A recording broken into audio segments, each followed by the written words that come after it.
La saison régulière du Spring Split des Benelux Ascent Series s'achève et il est temps d'entrer dans les playoffs. Mais avant ça, voici un petit récap de ce qu'il s'est passé ces 3 dernières semaines. Pour commencer, une seule équipe est restée invaincue tout le long de cette saison régulière et ce sont les Royal Family eSports, avec une performance très convaincante pour la suite de la compétition. Ils sont très disciplinés avec des individualités fortes comme Bloom, Water et SK, tous 3 présents dans le top 5 des KDA. Ensuite, nous avons une équipe qui est en pleine win streak, ce sont les Soulsearth eSports. Ils étaient en 2-1 en fin de semaine 1, ils sont désormais en 5-2 et en pleine confiance, en particulier au niveau de la carry Void, qui fait partie des joueurs avec le plus de kills.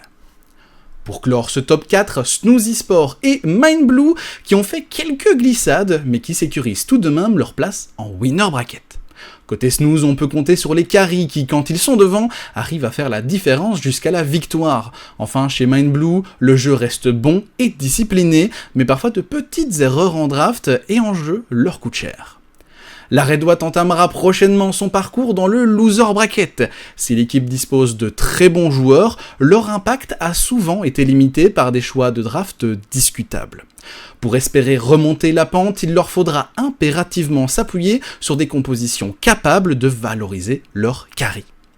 Pour clore les équipes qualifiées, les Pertinax en chute libre avec 5 défaites de suite. On sent une vraie faiblesse en top lane et les carries n'arrivent pas à s'exprimer malgré la forte présence de leur jungler. Ascent eSports et Infernal Wolves de leur côté n'auront pas su trouver la bonne formule pour enchaîner les victoires nécessaires à la qualification.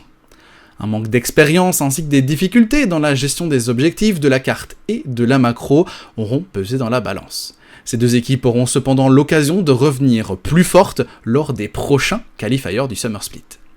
Voilà, vous êtes maintenant prêts pour entrer dans ces playoffs avec nous, alors on se retrouve les mardis, vendredis et dimanches dès 18h45 sur la Watt TV pour ne rien rater.